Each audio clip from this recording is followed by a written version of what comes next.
Sticking with healthcare, AI is already helping researchers develop drugs faster and helping doctors analyze patient data.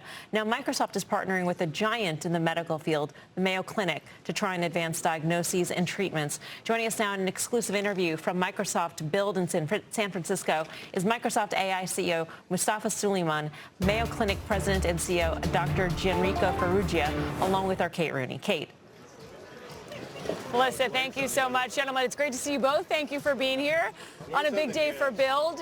So you guys announced this joint partnership. Mustafa, maybe we could start with you. And for our audience, you are sort of a household name in San Francisco in AI. You were a founder of DeepMind and sort of a founding father of this technology. What is the importance of having an exclusive AI model for healthcare? Why does it matter? And tell us a bit about this partnership. I mean, healthcare is perhaps the most important application of AI. This is why we create AI models. We want to do the best that we can in the world, make all humans healthier and happier and live longer. And so partnering with the Mayo is a lifetime dream for me personally. It means that we're going to have access to perhaps the most valuable, the most integrated, longitudinal patient data set in the world. And I think together we'll be able to build something really incredible. And Dr. Ferrugia, for you, I wonder how you measure success here. It's different than a lot of the Fortune 500 companies we talk to when they talk about financial metrics. The outcomes in healthcare are a bit different, but the criticism has been that the technology investment hasn't paid off. What does it look like for you? And are you seeing the actual results, positive results, and the outcomes you want based on the spending that you've had to do? Sure.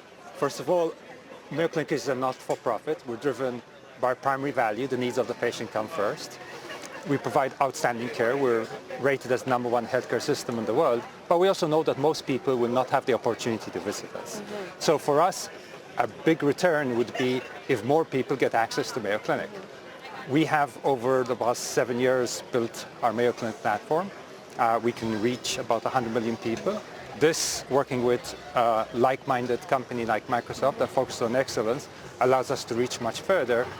And we're already seeing in some of the models we have deployed that we can see both an increase in our ability to create diagnostic efficiency, but also to reduce the burden on our staff. And therefore, that is a measurable outcome that we keep in mind, which is our patient outcomes actually better. And Mustafa, who do you anticipate using these models? Is it for consumers? Is it a medical question that somebody might ask about their kids? Or is this really for doctors? I mean, the #1 goal here is to put the patient first and do whatever is necessary to improve patient outcomes. Sometimes that's going to mean going direct to the patient, which we will certainly do through our own Copilot Health experience, but also through the digital front door that Mayo have created. But of course, we also want to make the job of a physician easier, faster, give them more accurate information, more real-time information, improve the diagnostics that they can do too.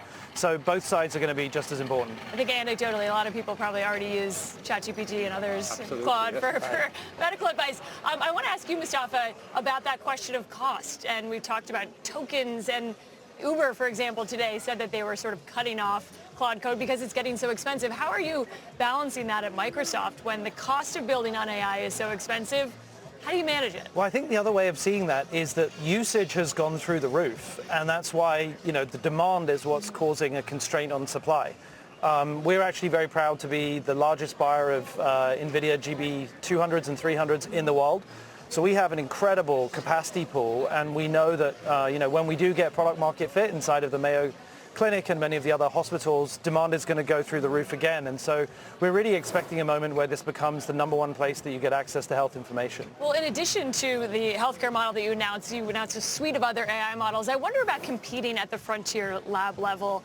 Is it worth the investment that you need to make to compete with Anthropic and OpenAI at this point? Yeah, I mean, absolutely. Today we announced 7 new frontier models on behalf of Microsoft AI, 3 of which are absolute state-of-the-art. They're the best in the world. We have 4 more that are coming up super strong. And so it's critical for a company of our size and scale that we can design pre-trained, post-trained models that are absolutely exactly what we need. Really prioritizing reasoning or thinking, which is the new modality of these models, but then also specializing them for healthcare, which we're very passionate about. Is it worth the investment, though? I would think, at this point. I mean, this is just the tip of the iceberg. We have many, many more years of investment to come, and I think that what we're starting to see is the first glimmers of this new AI wave. By 2030, we're going to see these kinds of models in production absolutely everywhere. And so I think it's a fraction of the kind of investment that we're going to see in the future. And Dr. Ferrugia, it seems like healthcare is really the silver lining. I mean, you've written about this in books as well, we should say. But when we talk about AI, there's a lot of doom and gloom, there's a lot of risk, but there's also a lot of opportunity. What do you think AI is capable of, and what is the best case scenario? So, I've been vocal about saying I would not want to be treated for certain diseases without AI.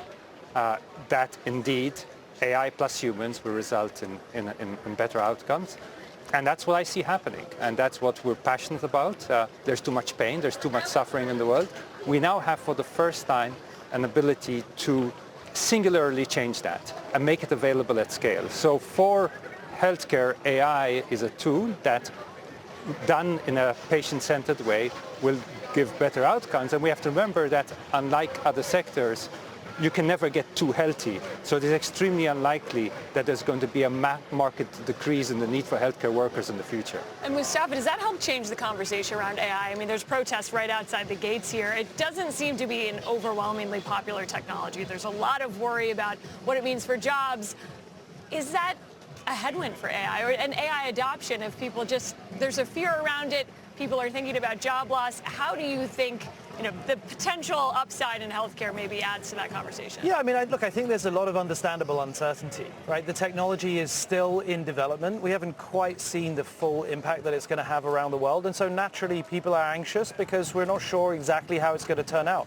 But what I do know is that if we make the right investments and partner in the right ways, we really can do the best we, possibly could for doctors and nurses and clinicians around the world and give them access to the very best tools to do their jobs. Melissa's got a question back in the studio. Dr. Ferrugia, it's Melissa Lee back at the NASDAQ, and I'm wondering, you're talking about AI plus humans, and that's a very powerful combination, and that you wouldn't need fewer healthcare workers. But I'm wondering if you can sort of walk us through, because it seems like you wouldn't need as many healthcare workers potentially. You wouldn't need as many doctors. In a radiology department, for instance, if AI can go through a certain number of films, maybe you don't need as many radiologists in the long run to look through. Can you explain how your thinking is? Yeah, so the fallacy in the argument is that if you solve today's problem, you've solved all problems. And that could work if you're building something, but in healthcare, you'll always need something else. You will always need the ability to deal with something else to keep people healthier for longer. And there will always be the need for a human to help you do that. So I think there is a significant difference between the healthcare sector and other sectors. I will also say that we're facing a shortage of healthcare workers globally, and if we were to reduce the burden of providing healthcare, we'd encourage more to enter the sector and more people to experience joy giving care to others, and therefore, to me, it's a very different equation than in other places.